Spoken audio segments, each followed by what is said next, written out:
Hi guys, I thought I'd make a video as an advocate to help families that are battling child welfare services and to kind of tell my story to clear the air and to address rumors that are not true about me, but to also help families that are struggling with child welfare services, to let them know that there is a way to work through the system in a legal way and in a healthy way, and to tell the truth and as long as you're honest, and to close the case in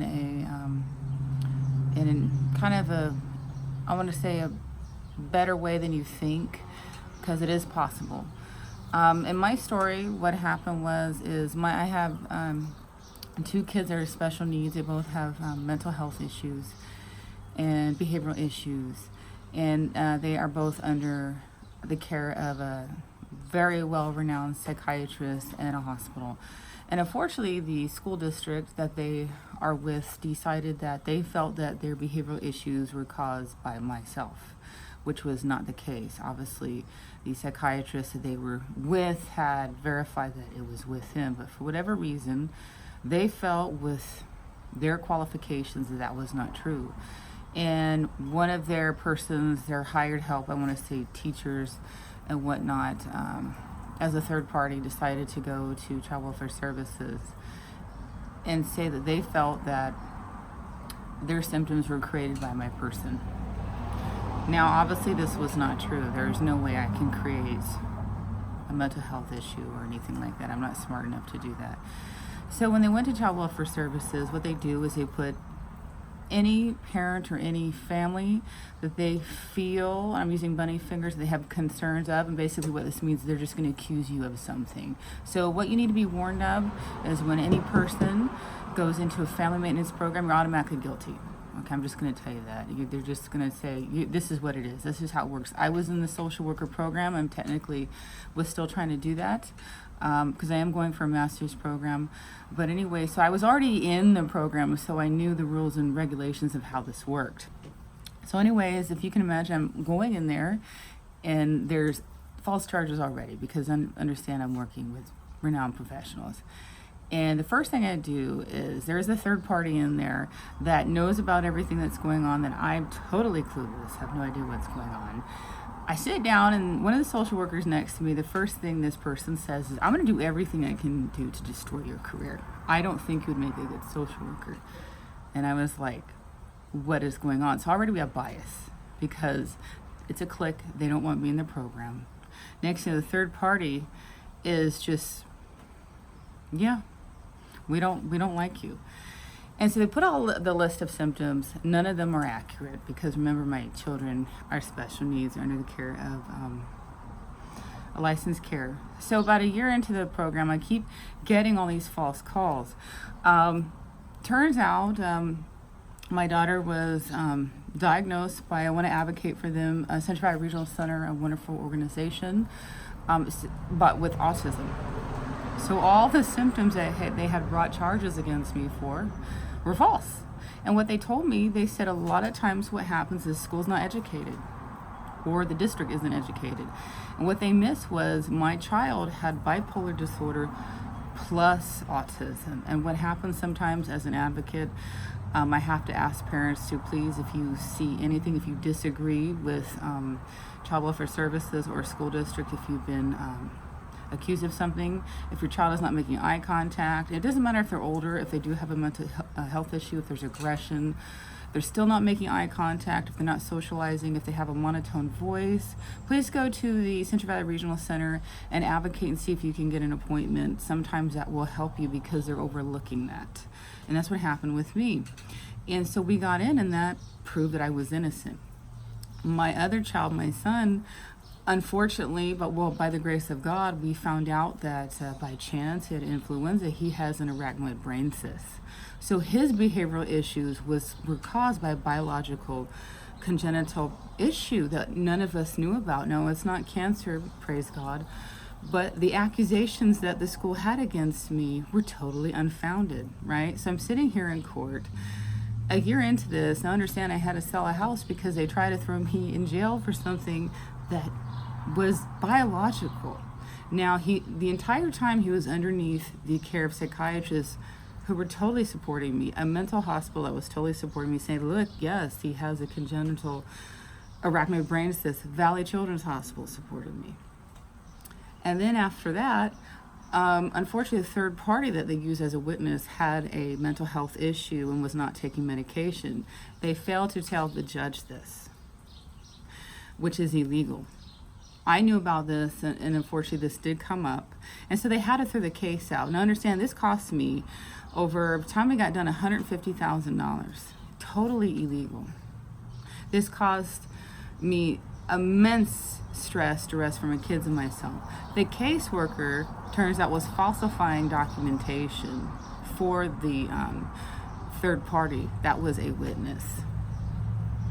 I want you guys to understand how frustrating and humiliating that was. The entire case was bogus. When I was in there during that, my attorney that I had did everything he possibly could. He was a very nice person, good guy, did everything he possibly could. There was not, it wasn't his fault on anything.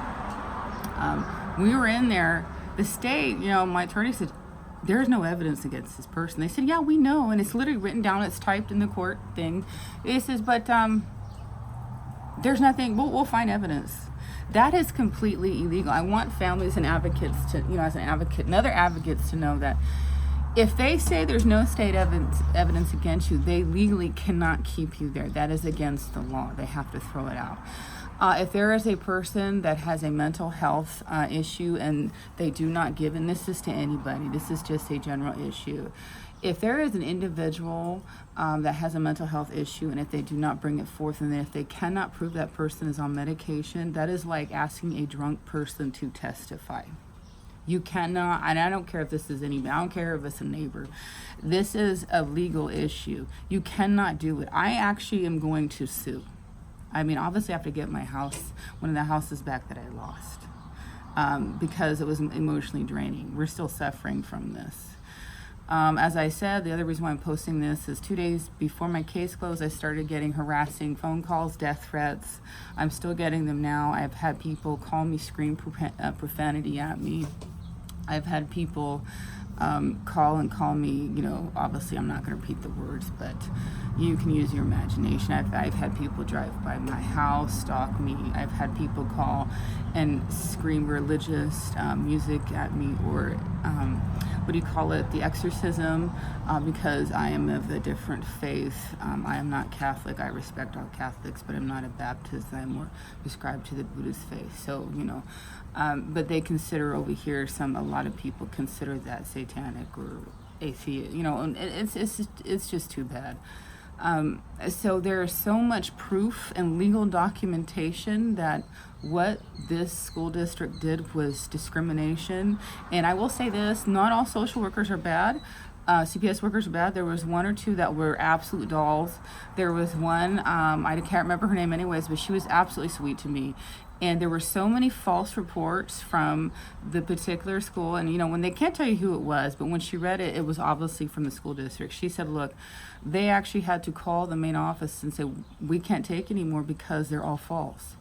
What I can say, this particular third party, we're purposely doing it over and over and over. They were attacking me. She says, what we do know, and she says, I will tell you it's immature.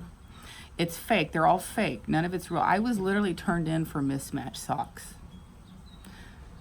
And I want you people to know, as an advocate, you cannot turn in a child for wearing mismatched socks. I had the third party turning me in for mismatched socks. So every time my child went to school, or one of my children went to school, they were turning me in. This was literally a witch hunt for me, for another third party, because they were friends with that third party from childhood. And so literally got to the point where they finally figured out what was going on, but by then I had spent over $150,000, so it was discrimination. And even now, it's hard when you think about what's happened, because during that time, you're so busy trying to defend yourself. You're like, I can't even believe I went through this.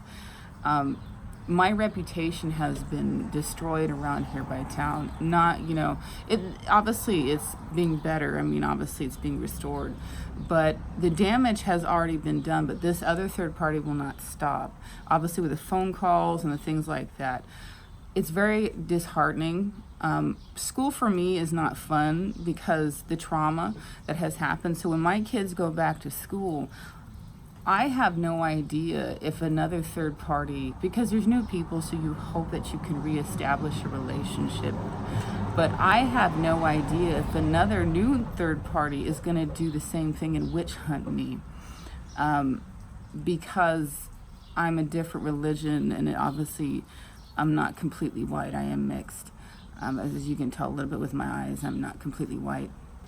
But I'm not from here. I'm originally from the South, so I'm not a local here. I didn't grow up here. My family, unfortunately, they're all deceased, so it's just me. I'm not one of the good old boys people. You know what I'm saying? So I'm not from here. And so whenever I go over there, it's like, am I going to be turned into child welfare service again for mismatched socks? And me being in the social worker program, it's like, you can't do that. I have the list of things that you can or can't do. And being a single parent, a single mother trying to go back to school, this is very, very frustrating because you just want to build a future. You just want to get a job. So as an advocate, I have to warn other people. You can go into the system. What you can do is, if you have a worker, you can report to their supervisor if they lie. A lot of them, not all, but some, what I noticed is that they exaggerated everything. So what you can do is you can report to their supervisor, and if they don't do anything, report to their supervisor, or go to the state of California, and you can actually nail them, because what they look for is, some of them will look for single parents. So having been in the program, I met a lot of wonderful people who are not like this. I will say that.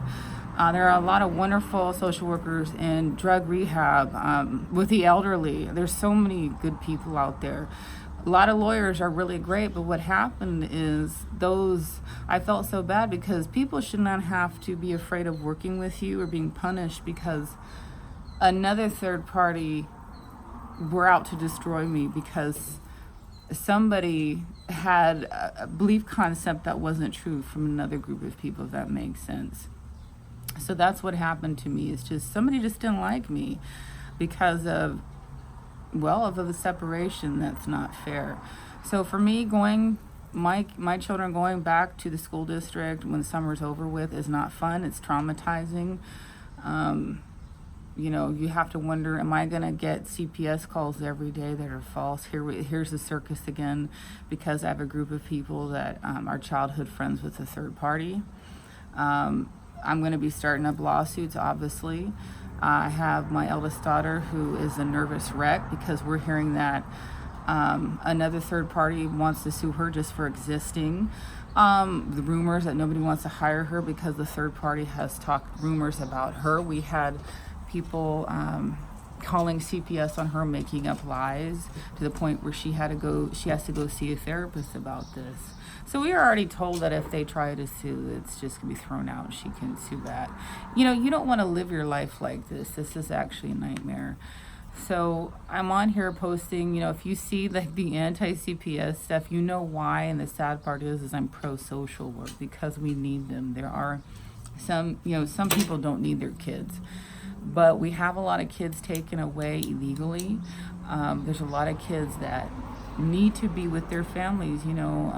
The existence of child welfare services to keep families together, not to rip them apart, which is the issue. Not all school districts are bad. There's a lot of good workers there, a lot of wonderful teachers there. There's a lot of wonderful teachers that I've met that really love their students, that do a great job. So it's only a small group of people. This third party, unfortunately, were not the average. They were not the average, but they worked really hard to try and destroy my life, and they have not stopped.